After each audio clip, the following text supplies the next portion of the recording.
Hey, this is Big Sexy Captain Nash. You're listening to InYourHeadOnline.com, the only place to hear people like me tell it like it really is. All right, we are back. We're joined by Eric Bischoff. Welcome to In Your Head. Thank you very much. Great to be here. Cool. Let everybody know you got the book out, Controversy Creates Cash. Was it your idea to write the book, or was it something WWE came? Well, it was a little bit of both. Actually, my agents over at William Morris came to me about a year and a half ago and asked me if I'd be willing to write a book because they had a publisher that was interested. And being that I was under contract with WWE at the time, of course, I had to go to them and get permission to do that. Once they knew that I was willing to write a book and interested in writing a book, they said, well, wait a minute, if you're going to write one, we want you to do it here. So that's how it all kind of started. Were you okay doing it with WWE? Were you afraid they'd want to edit it or anything? The thought crossed my mind, no doubt about it. But, I went to them and said, look, if I'm going to do a book, there's a couple things I want to make clear. Number one, I don't want to do a typical wrestling book where everybody's, telling their version of locker room war stories. It's been done to death. I'm not interested in it. And number two, it's got to be my book. If it's going to be, Eric Bischoff's point of view, then it's got to be Eric Bischoff's, words, not somebody else's words in Eric Bischoff's book with a WWE logo on it. Mm-hmm. And they assured me that indeed was going to be the case, and that I would have complete creative control over the book, and indeed that's exactly the way it turned out. They were very supportive and didn't try to change or control anything I had to say. Is this the Eric Bischoff book, or is this just the first? No, it is the first and probably the last. Mm-hmm. You talk a lot about the dirt sheets and internet in the book. Was part of the reason why you wanted to write it so you could get out the real story of Eric Bischoff?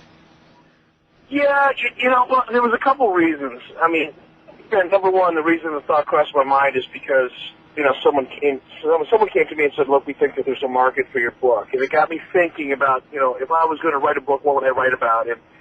And knowing that I didn't want to write about locker room war stories and all the kind of typical wrestling book, I said, okay, what do I want to write? And I realized that, the story that really hasn't been told all that well is, a book about the business of the wrestling business, and I was very interested in doing that. And then once I made up my mind I was going to do it, I thought, one of the other benefits of this is there's been so much, BS and just ridiculous crap floating around for so many years, not only about Eric Bischoff and WCW, but about the wrestling business in general. Because unfortunately for most fans, the only place they can get any information is, from the dirt sheets or from the, fan websites. And 99% of them are so bad, and the information that they use is so, it's second, third, fourth-hand rumors.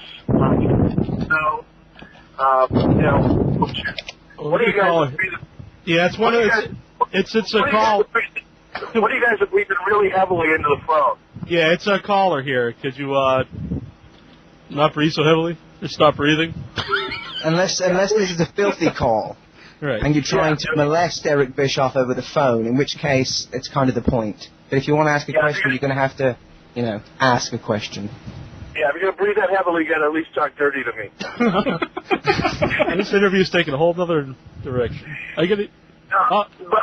Dan, let me finish the question. But of course, one of the reasons I decided it would be a great opportunity to write the book is because for the first time someone can get my side of the story rather than listening to Dave Meltzer or Wade Keller, and their perspective, which is based on third and fourth hand innuendo and gossip. Mm-hmm. Right. The internet is a wonderful tool, but the rule of thumb is if you want it to be true, on the internet it is. No, I mean, a perfect example, and, so I don't, constantly bust Dave Meltzer's balls or Wade Keller's, but, if you look at Wikipedia, and I talk about this on my website. If you go on ericbischoff.com, I've got a blog up there, and I talk about the fact that the first time I ever Googled my name, I go on Wikipedia, which I up until that point thought was a legitimate source of information on the internet, and as I'm looking through my biography, I realized that instead of being born in, May of 1995, or 1955, like I always thought I was, I realized that once I'm on the internet, I was born in 1957. and I realized that I graduated from the University of Minnesota with a degree that I never even thought about pursuing. And it goes on and on and on, and there's so much just distortion and lies and BS on the internet. I thought, you know what, here's an opportunity to kind of set the record straight, and that was one of the additional benefits of writing the book. Do you think the internet can be used good for wrestling? Because you guys had WCW Live was a big deal at the time. Actually, I'm not a big fan. I don't think that the internet, for the most part, I don't think the internet is really that beneficial to the business, and I'll tell you why. And if you read the book, you know that I'm a strong believer that there's, really 5 core elements that make wrestling unique and make it work. And it's story, anticipation, surprise, reality, and action, as I refer to in the book, SARSA. And one of the things that the internet does is it totally destroys or makes extremely difficult the opportunity to create surprise. And if you don't have the element of surprise, you lose the ability to create anticipation. And those are 2 very critical elements in sports entertainment. And that's what wrestling fans thrive on. But at the same time, with the internet and the thing that drives the internet is everybody trying to get to the core of the backstage information or the inner office information first. And unfortunately for the fans themselves, most of the great surprises and core elements of the story are kind of ruined before they're even having a chance to be executed. And I think that's unfortunate. We got a caller here. Who is this? It's LTNA fan from the chat room. Okay, you got a question for Eric Bischoff? I just have 2 quick questions. First off, it's about Starrcade '97. We all remember the main event, the Sting versus Hogan match. How did you react when you watched Nick Patrick doing a normal speed 3 count when he should have done the 3 count on that match? Yeah, it was a very, very, very chaotic and very frustrating, situation. I don't recall exactly what was going through my mind. I just remember being, in a little bit of a panic mode because the finish of the match had kind of unraveled right before our eyes. And quite honestly, coming at the end of a pay-per-view, you don't have a lot of time to fix anything. So it was just, the only thing I can tell you, I was very frustrated, very disappointed, and there was a lot of chaos. And we immediately, almost immediately, because we had no choice, had to shift into damage control mode, trying to think about what we were going to do the following night to try to make, chicken salad out of what we had. What was the other question? Yeah, my other question is, how early do you saw DX as being an NWO ripoff? During the first weeks of existence of that faction, or later on? Almost immediately. I mean, anybody. It's really simple. If you go back and you look at WWE programming prior to Nitro, and really prior to the point where they finally woke up and said, you know what, these guys are kicking our ass. They're doing everything different. They're doing everything differently than we've ever done them, and it's working for them. We need to kind of adapt the formula. And once they adapted the formula, everything changed. From Stone Cold Steve Austin to Mr. McMahon to DX, the kind of adult, in-your-face attitude, that they built the brand around. Because up until that point, if you remember, and you go back and watch closely, the WWE positioned itself as family entertainment. All of their stories, their characters, the way the entire product was presented was really targeted towards kids, because the majority of their revenue and their business was built around licensing and merchandising and cartoons and things that were really, targeted towards children. What we did at Nitro was kind of turn that upside down, and we focused on 18 to 34-year-old men. Once the WWE did that, and they did it very, very effectively, but DX was one of the first things out of the chute that was, in my opinion, immediately just an obvious, rip-off and an extension, if you will, of the NWO. Mm-hmm. They've been talking about doing an NWO versus DX feud. Do you think there's any truth to that? Do you think it would still work today? Well, it would work if, Kevin Nash was available and Scott Hall was coherent and, Hogan was willing to do it, and, probably to a much lesser extent I was involved. But to try to bring back, I mean, when I look at DX, and no disrespect to Triple H or to Shawn Michaels, but it is what it is. It's, 2 guys out of, 4 or 5, original guys. It's not the same DX, okay? And they're older, I mean, it doesn't, to me, it doesn't fit the same way. It doesn't feel like the same thing. And, you know, Sean's going through his own evolution of life, and his points of view are much different now than they were back then. So it's a watered-down version because the personnel isn't there, and we've all gotten older. And I think the same would be true with NWO. To try to bring it back right now and resurrect it without Kevin Nash, most likely without Scott Hall, most likely without Sean Waltman, who I think was a critical element, believe it or not. Mm-hmm. I just don't think it would work. We got another caller here. Who is this? Hey guys, this is Casino Man. How's it going? All right, you're on air with Bischoff. You got a question? Yes, I'm a big fan of the early days of Nitro, and I really enjoyed the commentary team of you, Eric, Bobby Heenan, and Steve McMichael. And so I've got a two-part question. First, I wanted to know what led to the decision to bring on Steve McMichael as a commentator, and the second part is how did everybody get along with each other?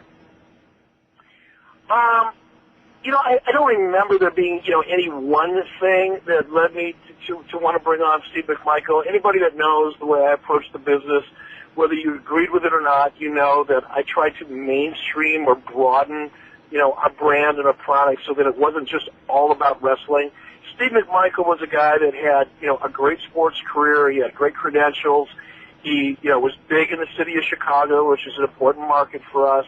And he had a lot of charisma and character.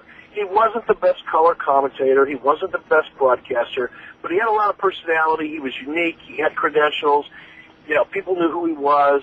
And I thought, you know what, let's kind of get outside of the wrestling community a little bit and try to bring someone in from outside of wrestling that has those qualities. So that overall, that was the reason that I brought Steve in. As far as how we all get along, I got along great with Steve. I mean, I had some of the best times that I've had, in the wrestling business, believe it or not, I've had with Steve McMichael.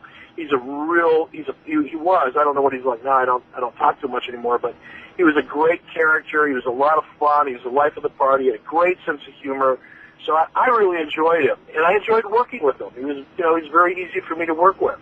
And I think Bobby got along with him fine. I think there was a lot of frustration probably on Bobby's part because, Steve wasn't, a seasoned broadcaster, and he wasn't the kind of guy that Bobby was used to working with.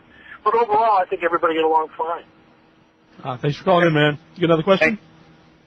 No, that's it for me. Thanks, guys. All right, thanks, man. You talk a lot in your book about, there's no bad guys and good guys left in wrestling. Do you think the NWO is partly to blame for that? No, I really don't. Because the NWO, they were good guys. And the fans loved them. The fans loved them because they were badasses. The fans loved them because they were anti-establishment. The fans loved them for the same reasons that, the fans loved Stone Cold Steve Austin in some respects. But, if you go back and you watch the NWO, they were really good at a couple things, and they were good at being very dominant. They kicked everybody's ass. They took no names. They took no prisoners. They seemingly overwhelmed everybody. But they were also, for lack of a better way to say it, they were great chicken shit heels too. Because when the pressure came on, when Sting, came out of the rafters, they were the first ones to scatter. So, in one sense, they were badasses, and they were, the ultimate cool guys. But at the right time, they would also do what heels need to do, and that's be cowards. And that's one of the things that's missing today. I do talk about it a lot in the book. Nobody really wants to be a heel anymore, because as a heel, particularly in today's environment, it impacts your income. Heels don't sell merchandise. Everybody knows that. Mm-hmm. And everybody wants to protect their ability to at some point, be merchandisable and be licensable. So everybody, they kind of play the role of a heel when it's necessary, but nobody really embraces it. It's hard for guys to look at themselves in the mirror and say, you know what, I'm going to be the best heel I can be, and then grab a hold of the elements that make a great heel. You need to lie, you need to cheat, you need to steal, with all due respect to Eddie Guerrero. Those are the qualities that make a heel. Heels are not tough guys. Good heels are not tough guys. They can be physical, they can be scary, they can be intimidating, they can be tougher than your average wrestling fan. But when they're faced against somebody who's an equal opponent, they've got to lie, cheat, or steal in order to survive. Not a lot of guys are willing to do that. They want to look good. They want to look strong. They want to be believable and credible. And that's where, that compromise is where, you end up in that gray area where you're not really a heel and you're not really a babyface. And, I challenge anybody to point out one character today that is a legitimate heel. Well, you say about the NWO being heels, but everyone was wearing NWO shirts at the time. Oh, yeah, they were. And the NWO was a little bit unique in that respect. And I think one of the reasons that people liked the NWO so much is because it was so different. And it's, again, one of the things I talk about in the book. The reason it was so powerful was because it was so different. It was something different than the wrestling fans had seen in a long, long time. And, if you went on my website, the other day, yesterday, I posted on a blog on ericbischoff.com. TNA, for example, if they want to ever be competitive, they can't try to be better than the WWE because that's never going to happen. Not in any of our lifetimes is that ever going to happen. But they can be different than the WWE, and that's what we did at Nitro. We knew we couldn't be better than the WWE at the time, because they were number one in family entertainment. They had the kids market sewed up. There's no way we were going to be better than them at what they did. We had to be different than them, which is why I went after an 18 to 34-year-old audience instead of going after the younger audience that the WWE had locked up. And that's one of the reasons why the NWO worked, because it was different than what everybody else was putting on television. Yeah, you referred to better, lesser, or different in your book. You've got three choices. If you're going to be in business and you're going to compete, you need to be better than your competition, you need to be different than your competition, or you're automatically going to be less than your competition. And, we decided, when we got Nitro thrown into our lap, we couldn't possibly be better. We didn't want to be less, so we were forced to be different, and that's what worked. When Raw really started to go with the Attitude Era, do you think, if Turner would have let you, do you think you could have made Nitro even more risque, and do you think that would work? Well, yes and no. And again, if you read the book and you read it closely and you read it carefully, you'll see the kind of timeline that was really affecting WCW at the time. We were starting to be affected long before people started seeing WWE really starting to get control and kicking our ass.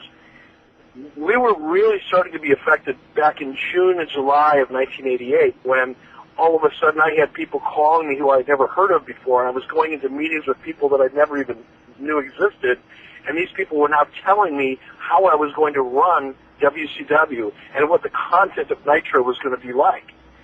That was the beginning of the end. By the time that manifested itself on camera, and by the time that really affected storylines and characters and everything else, we were so far gone and behind the eight ball that there was no catching up. So do I think, to answer your question, just by being more over the top than we already were, than the WWE already was, do I think that would have saved anything? Probably not. But do I think, had we been able to stay on course in early 98, mid 98, do I think if we would have been able to keep doing what we had been doing? Yeah, I think things might have been different. We have another caller here. Who is this? My name is Matt. Okay. You're on air with Eric Bischoff. You got a question? Yeah, I just had two names I wanted to throw at him and see what he thought of these individuals. Tony Schiavone and Ed Ferrara. Tony's a great guy. Tony took a lot of abuse from time to time, and he actually took a lot of abuse from me. But he's a hardworking, loyal guy. He's not the strongest person that I've ever worked with, and by that I mean just in terms of his own personality. He tends to allow people to kind of walk over him and run over the top of him a little bit. But, he's a hard-working guy, or he was when I worked with him. He was incredibly loyal. He was the kind of guy that if he just said, okay, there's a pile of sand over there, there's a bucket of water over there, and there's some mortar over there, I want you to build me a brick wall, and I need it done by midnight tonight, he'd work until he got it done. And he had talent. I don't want him, just lead you to believe he was nothing but a hard worker. Tony did have good talent.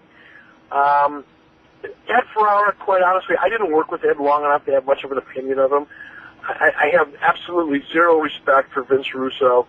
I think he's a fraud, creatively and professionally. bordering on being, he's a great salesman. I'll give him that. But that's about the beginning and the end of it. And I think Ed probably took a lot of heat because he was so closely associated with Vince. Anybody that's ever worked with Russo more than 5 minutes can figure out, how shallow he is professionally.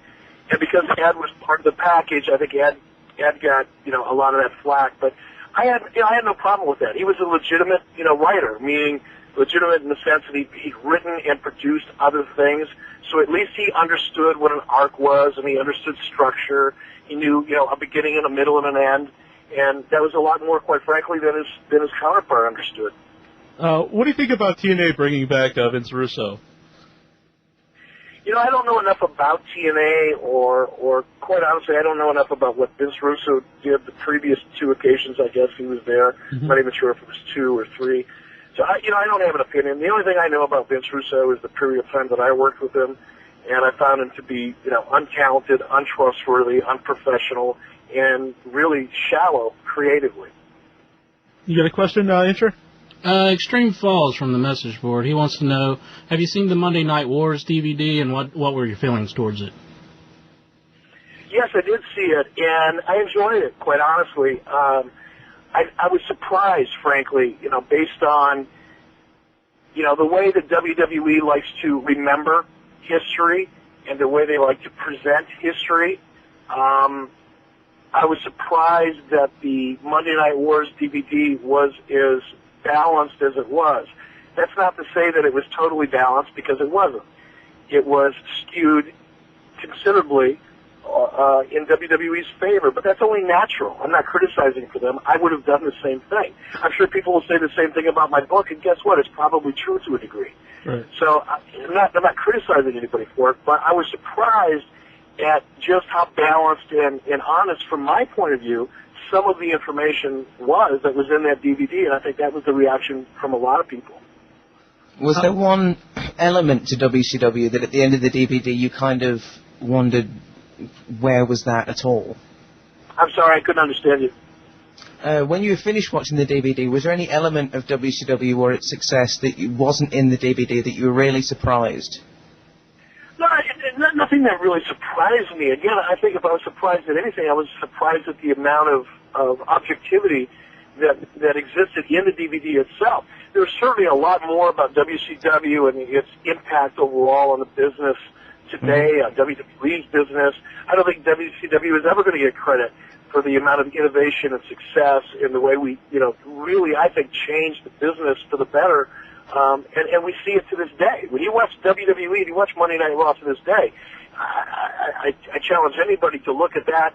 Go back and look at Nitro from 95 to 98 and 99, and look at WWE prior to Nitro. I challenge anybody to look at me and say that, we probably haven't had as much impact on Monday Night Raw today as just about anybody else other than Vince McMahon. But you know what? We're never going to get credit for that, because the dirt sheets don't want to admit it. That it doesn't support the thesis that they've been out there espousing for as long as they have. They've wanted to vilify Eric Bischoff and piss on WCW because that's what works for them with their audience. Vince McMahon and the WWE are going to look at history for the way that they naturally would look at history, and the result is WCW and Eric Bischoff and a lot of other people are never going to get the credit that they should deserve. But you know what? To the victor it goes the spoils. That's just the way it goes. Do you think the villainization of Eric Bischoff has something to do with the way that ECW and Paul Heyman acclimatized themselves to the internet and kind of ingratiated themselves at times? I think that's part of it. I mean, and again, I go into much more detail in the book, but, so many people have gotten themselves over by using, when I say Eric Bischoff, I'm not talking about Eric Bischoff, the guy that you're talking to now, but the character that people, saw on television, or the perception of Eric Bischoff based on what, they knew from the internet, and guys like Paul Heyman and so forth. And it was easy for guys like Paul Heyman and others who were the underdog, who had, nothing to lose and everything to gain, by looking at Eric Bischoff and making him a target, making him the bad guy, and literally getting themselves over by pissing on Eric Bischoff's parade, because fans would react to that naturally. I was a heel. I was a natural heel. I've been an outsider in the wrestling business from the first moment I stepped into the wrestling business. So, getting yourself over using Eric Bischoff, particularly in the mid-'90s and late '90s when I was on top of my game, that was a very effective and very easy and kind of a cheap way to get yourself over. Paul Heyman was, one of many who did it. Jim Ross did the same thing. Steve Austin did the same thing. Brian Pillman did it, and Brian and I discussed how to do it. So it wasn't a novel, idea, and Paul Heyman wasn't the only one. A number of people have. You talked about in your book when in your meeting with Paul Heyman, you said, "Let's see if we can figure something out. I want to make this work. Maybe we can have some fun here." Was that just to use like talent, or were you like going to use ECW on Nitro? No, I mean, look, we had a long conversation one night down in Orlando over dinner, and we talked about a lot of things. And if you guys know Paul Heyman, or if you've ever dealt with Paul Heyman, I mean, talking to him and doing business with him are two entirely different things. So, I mean, I like Paul Heyman on a personal level to sit down and talk to and have a beer with, or just sit around and, have a cold piece of pizza and a Coke and talk about, the wrestling business. He's a great guy to talk to because he's very, very knowledgeable. He's very creative. He's very charismatic. And he's one of the smarter people that I know in many respects. But on a business level, I mean, you gotta hold on to your watch, make sure your wallet's in your back pocket, make sure you don't get stuck with the bill. If you're wearing a good pair of shoes, you want to make sure you walk out with those too. He's a different cat when it comes to doing business. So whatever business we discussed that evening was very much superficial. It was a feeling out process as much for me as I'm sure it was for him. And I don't think we ever got into anything serious. Would I have liked to do something, and create a little bit of an on-camera war? Absolutely. But, let's go back in time a little bit. What I didn't know then, what a lot of us didn't know then, was that WWE and Vince McMahon was funding ECW. It was a WWE farm team for all intents and purposes. Mm-hmm. So there was no way, whatever Paul and I discussed back then, there was no way it was ever going to happen. I'll get another caller here. Who is this? This is Jobber. Hey man, you got a question for Eric Bischoff? Yeah, I want to know if he's got any good rib or rat stories. Say that again? Do you have any good rib stories? No, I really don't. I've never been one to participate in ribs or practical jokes, and as a result, I've never really been the victim of one. So, hey guys, sorry about that. Okay, sorry. We're still live. Sorry. We're back. All right. Sorry about that. I'm here. And I apologize if you didn't get the answer, but no, because I've never really participated in practical jokes or ribs. I've never really been on the receiving end of any, so I'm kind of not the guy to talk to in that category. I just want to know if you had any more Ninja Star Wars left. I was thinking about that the other day, and I bet you I do somewhere, probably at my mom's house in Minnesota, somewhere stashed in a corner. There's probably a couple dozen of them somewhere. We get another caller here. Who is this? Hey, Jack, it's the Fleet. Okay, you get a question for Eric Bischoff? I actually have a couple of them. Great. Okay. Go for it. First one is, what was the AWA like when you were there? The AWA, I went to work for Vern Gagne. It was my first, job in the business in 1987. And quite honestly, looking back at it now, the AWA was probably in critical condition at that point. It wasn't dead yet, but it was well on its way. And I go into this in great detail in the book, and I really encourage people to read the book, if nothing else, to kind of understand where AWA was at that point. But, the AWA fell victim, much like the NWA did and a lot of other regional territories, when Vince McMahon decided to kind of forget about the regional territory system that existed, prior to him going national. And he raided or recruited, if you will, a lot of the top talent that kept those regional territories alive. It became very difficult for any of those regional territories to exist. Vern Gagne was an exception for a while because Vern, quite honestly, had enough money that he could keep throwing at the AWA, hoping that he could find a way to compete. And by the time I got there in '87, they were, they should have closed the doors by then, but they didn't because, quite honestly, Vern was stubborn and it was his baby and he had a passion for it and he could afford it. But by 1988, 1989, it was really obvious that there was just no way they were going to make it. But Vern refused to throw in the towel. He's a competitor in a true sense of the word, and he just refused to quit. Oh, you sold me. I'm getting the book now. Well, it just came out yesterday. Okay, good. My second question is kind of a what-if question. If somebody just opened up a wrestling fed and said, all right, Eric, you're our chief guy, our booker, who would you want in the fed? You know, it's a good question. It's one that I get often, and you know, despite what people think, it's always about talent. Don't get me wrong, and please don't anybody misunderstand me. It's always about talent, and it's about top talent. But it's not just about talent. It's about talent and a strategy. And I would be much more concerned about who my broadcast partner was and what level of commitment a broadcast partner was going to actually provide me than I would be about who my talent is. And I don't mean to minimize the talent factor. But with the right broadcast partner, you know, any number of, you know, names that we all would recognize could work. But without the right broadcast partner, without the right strategy, and without the right vision, you know, talent alone isn't going to make it happen. All right, that's a great answer. All right, Eric, thanks a lot. Thanks, man. Thank you. See you guys. Another thing you talk a lot about in the book is you really want the fans to believe, which is hard to do nowadays. Do you think you should have done you shouldn't have done the hug when you came into WWE? Because everyone really believed that, you know, you guys had the big feud, you and Vince McMahon. It was something, you know, people really believed for years. It was like a feud that really built for years.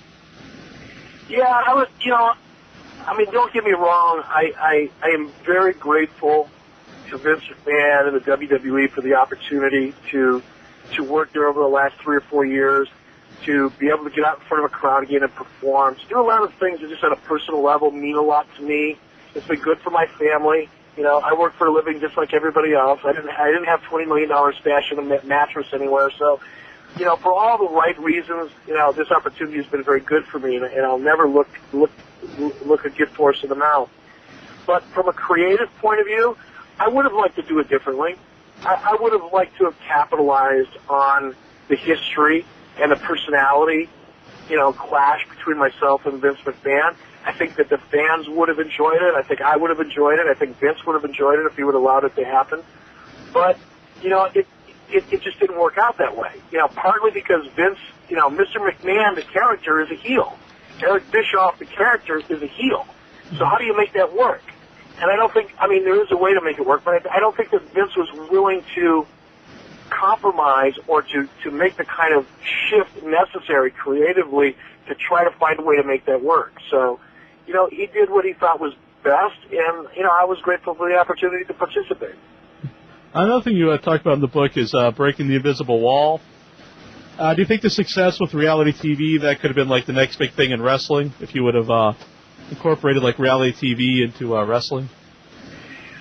You know, reality TV came along, you know, after I was pretty much out of the picture, creatively speaking, and you know, I think that there could have been I think there's certainly a lot of opportunity left undiscovered when it comes to reality in wrestling. Tough Enough was a nice experiment, and quite honestly, I think in a lot of ways it worked pretty well, believe it or not. The WWE didn't like it, I guess, for a lot of reasons. I wasn't there at the time, so I don't know firsthand what all of those reasons were. I know what I've been told, but I take that with a grain of salt.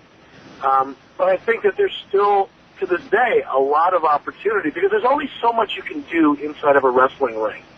You know, you've got a lot of hours of television to produce between Raw and SmackDown and all the ancillary programming.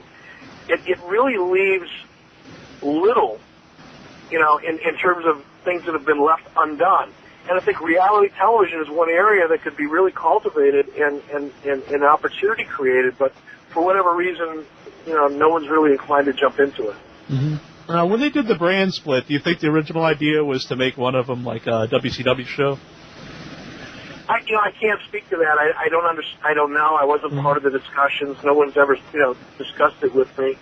I understand the rationale behind a brand split, as you know from reading the book, and again, I go into much more detail. But, you know, people ask me all the time, well, one of the reasons that you ruined the NWO is because you kept adding so many people. Well, what they don't understand is that one of the reasons I kept adding so many people was because the real goal for the NWO, and I tried it, to a certain degree, was to create two separate brands. I wanted to create NWO as its own brand and its own theoretical wrestling organization, and I wanted to have WCW as its own brand and its own wrestling organization. In order to do that, you've got to build a roster, which is one of the reasons I kept adding people to the NWO. But, it didn't work. It didn't work for me for a lot of reasons, and again, I go into it in the book. But, I think in the case of WWE, clearly they wanted to create the sense of competition. That was one of the platforms, creatively speaking, that you saw a lot of when they first launched it. When I came on board, one of the storylines was, me showing, Stephanie McMahon was running SmackDown and I was running Raw.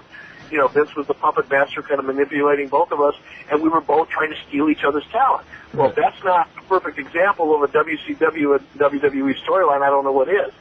But the problem with it is the fans never really bought into it. The fans are smart enough to know and sense that, look, it's all the same thing. These are the same people getting the check from the same organization. It's not really a war. And that, going back to suspending disbelief and making fans believe, it's one of the reasons it didn't work, is because no one really believed it. It's the same reason that no one really believed that Shane McMahon was running WCW, and bringing it, under the WWE umbrella, because, everybody knew. Right. They didn't buy it. They didn't believe it. You've got to give the fans enough reason to believe. They're not stupid. You can't fool them. But if you give them enough reality that they can feel good about buying into, they'll buy into it. Right. But you can't insult them along the way. Yeah. I mean, basically everyone knew NWO was part of WCW, but it was believable and you get into the storyline. I would disagree with that. One of the reasons that we ended up in a lawsuit with WWE, in a federal lawsuit, is because the way we launched it, there was enough confusion, admittedly. There was enough confusion, and there were enough people that were actually convinced that WWE was part of it all, that it took off and exploded. I mean, we blurred the line so effectively that I would, ultimately, did people understand that, eventually, it was everybody was getting a paycheck from the same place. But when you look at the launch of the NWO, one of the reasons it was successful is because to the extent that I was able to blur the lines between reality and fiction. What was it like when everyone's just throwing, all the garbage in the ring? Did you ever think it would get that big? You get so much heat? No, I didn't. And, well, you asked two questions. What was it like? It was friggin' great. It was unbelievable. I can't even begin to tell you how exciting it was and the amount of adrenaline that was going through my veins every time that happened. It was phenomenal, and it was something that, we haven't experienced. We hadn't experienced it prior, at least in my professional lifetime, and we haven't experienced it since. It was kind of a once-in-a-lifetime thing, I guess, in our business, at least as far as my professional lifetime goes. But I would be lying to you if I told you I anticipated it. We knew the NWO story was going to be good, but I don't think anybody had any idea just how good it was going to be. Yeah. I guess it's hard to explain to somebody that that's one of your highlights of your career is being pelted with garbage.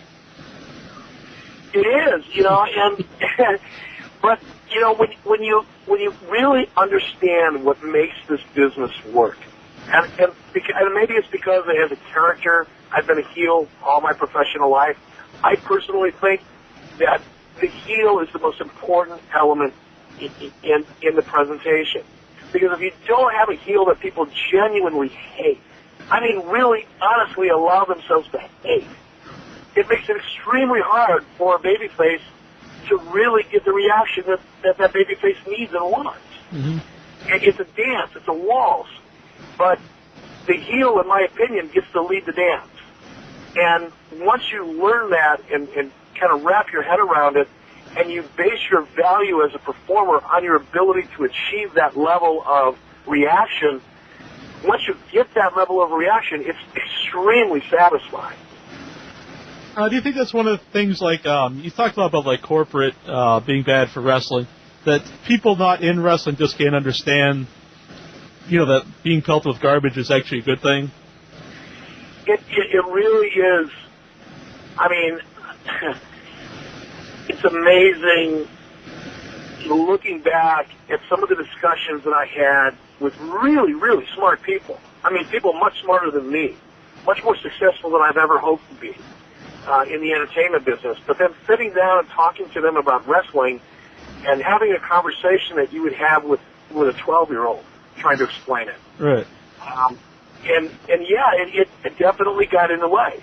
Wrestling psychology and wrestling is such a unique business in a world of entertainment that unless you're in it, unless you've been in it for a long time, not just in it, but in it for a long time and really understand it, it's really difficult for a lot of people to wrap their head around.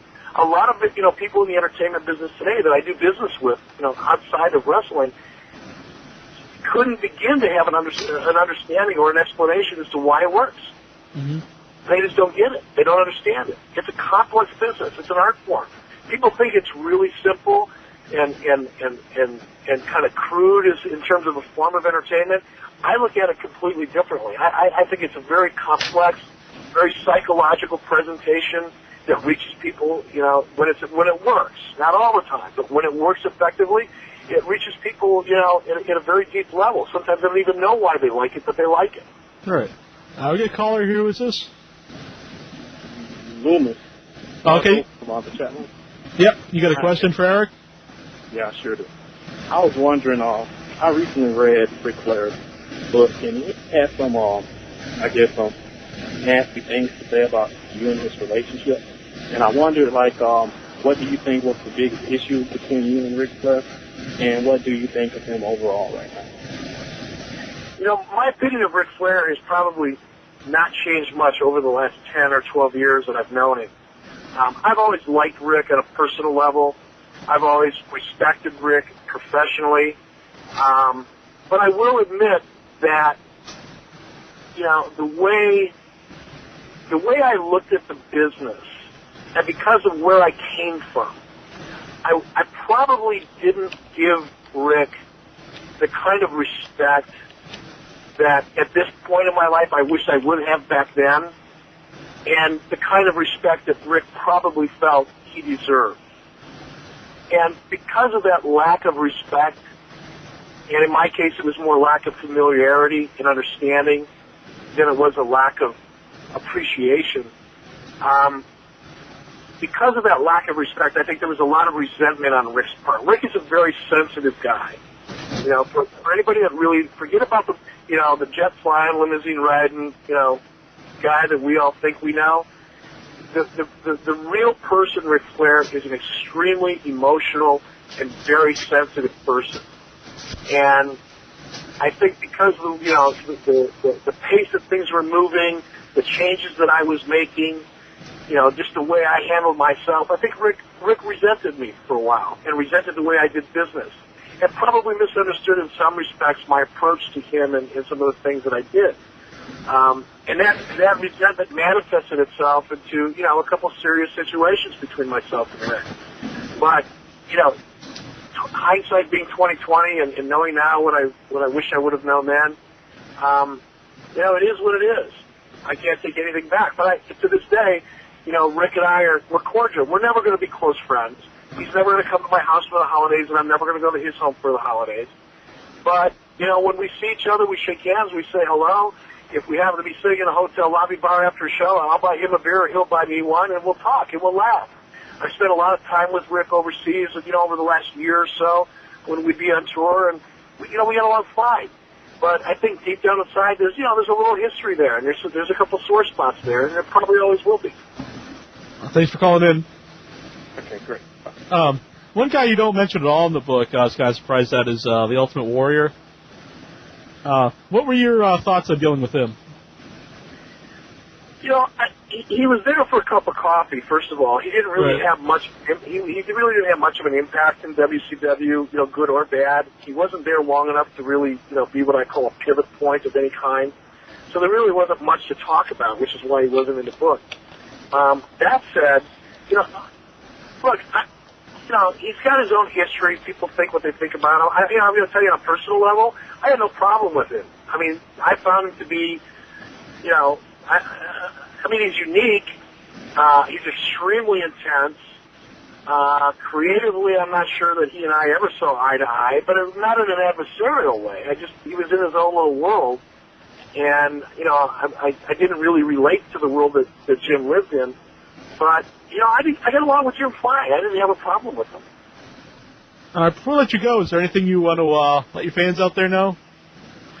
No, I just, you know, want them to, you know, read the book with an open mind, understand that, you know, a lot of what you're going to read in my book is much different than what you've read, you know, in the dirt sheets. And, you know, I got to give you a quick example. The other day I launched my website, and I've been kind of watching it very closely, and I like to answer emails that people send into my website and so forth. And I've been kind of watching people's reaction to it fairly closely over the last few days. And I noticed the other day this guy by the name of Reynolds, I can't remember his first name, wrote a critique of my book.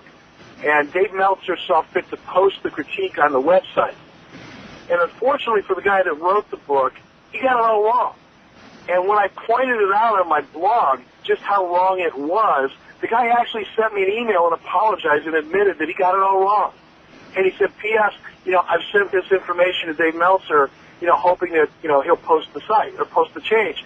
Well, the fact is Dave Meltzer never posted it because the first critique of the book played into Dave Meltzer's thesis and the guys that wrote Death of WCW and all this crap that they've been promoting for so many years. But once you start pointing out the facts, they're not so anxious to point out the facts. They don't want to admit that, you know, what they've been saying for so many years is so wrong. So even though you've been reading it on Meltzer's website and a lot of other websites out there, just because what I say is different doesn't necessarily mean it's not true. Have you read Death of WCW book? Yeah, I've read excerpts from it, and you know, a couple of the paragraphs that I wrote, that I read, you know, particularly the one. In fact, it was, you know, borderline slanderous. I actually had an attorney call me and ask me if I wanted to pursue it. You know, the paragraph that I read that suggested that, you know, Eric Bischoff was intentionally changing WCW so that I could get a better price for it when I bought it. You know, once I read that, I realized that book and everything in it was nothing but garbage and trash, and it wasn't worth 5 minutes of my time. We got one more caller here. Who is this? This is Norrin Rath. I get a question for Eric. Yeah. During the promotion of the Vince McMahon DVD, they like to run a little blurb about Vince McMahon only hired Eric Bischoff to say he hired Eric Bischoff. I was wondering how you felt about that, or if that was ever mentioned to you before it was aired or anything like that. No, actually, I haven't even seen the DVD, and I participated and did some interviews for it. You know, I don't know if that's true or not. You know, it's hard to tell. You know, Vince McMahon is an interesting guy. You know, I like him personally. Again, we're not. I don't want to give anybody the impression that we're friends. We're friendly, and I have a tremendous amount of respect for him in a lot of ways, and I like working with him. But he's a very different cat. You know, he's completely different than anybody I've ever done business with before. And, you know, maybe deep down inside, maybe that was his motivation. I don't think so, quite honestly. I honestly believe that Vince doesn't make any decisions that aren't very, very calculated and don't have everything to do with what's best for business. I would bank on that, and therefore I would bank on the fact that Vince McMahon hired Eric Bischoff because he knew it would probably be, to one degree or another, good for business. I don't think it was an ego thing. But you know what? I don't know him well enough to be 100% certain, so who knows? You have to ask Vince. We'll try to get him on. Yeah. Whatever became of the 3-movie contract that you had? That ended up as a part of a settlement. You know, when the entire WCW thing kind of went away and the new agreement that I had signed needed to come to an end, it just kind of got all wrapped up into one big settlement. Oh, okay. Any plans on sponsoring a wrestling radio show? Not in my lifetime. Well, it was worth asking. Right. We had that. All right, we really appreciate it. Was that a definitive no, or do you want me to expound on that? You can expound on that. Okay, no friggin' way. How's that? That's good press. All right. Thanks, guys. Yep, really appreciate you coming on. And I want everybody to buy the book. All right, my pleasure. Thank you. Yep. Hey, yo, say hello to the bad guy, Scott Hall. In Your Head Online Radio.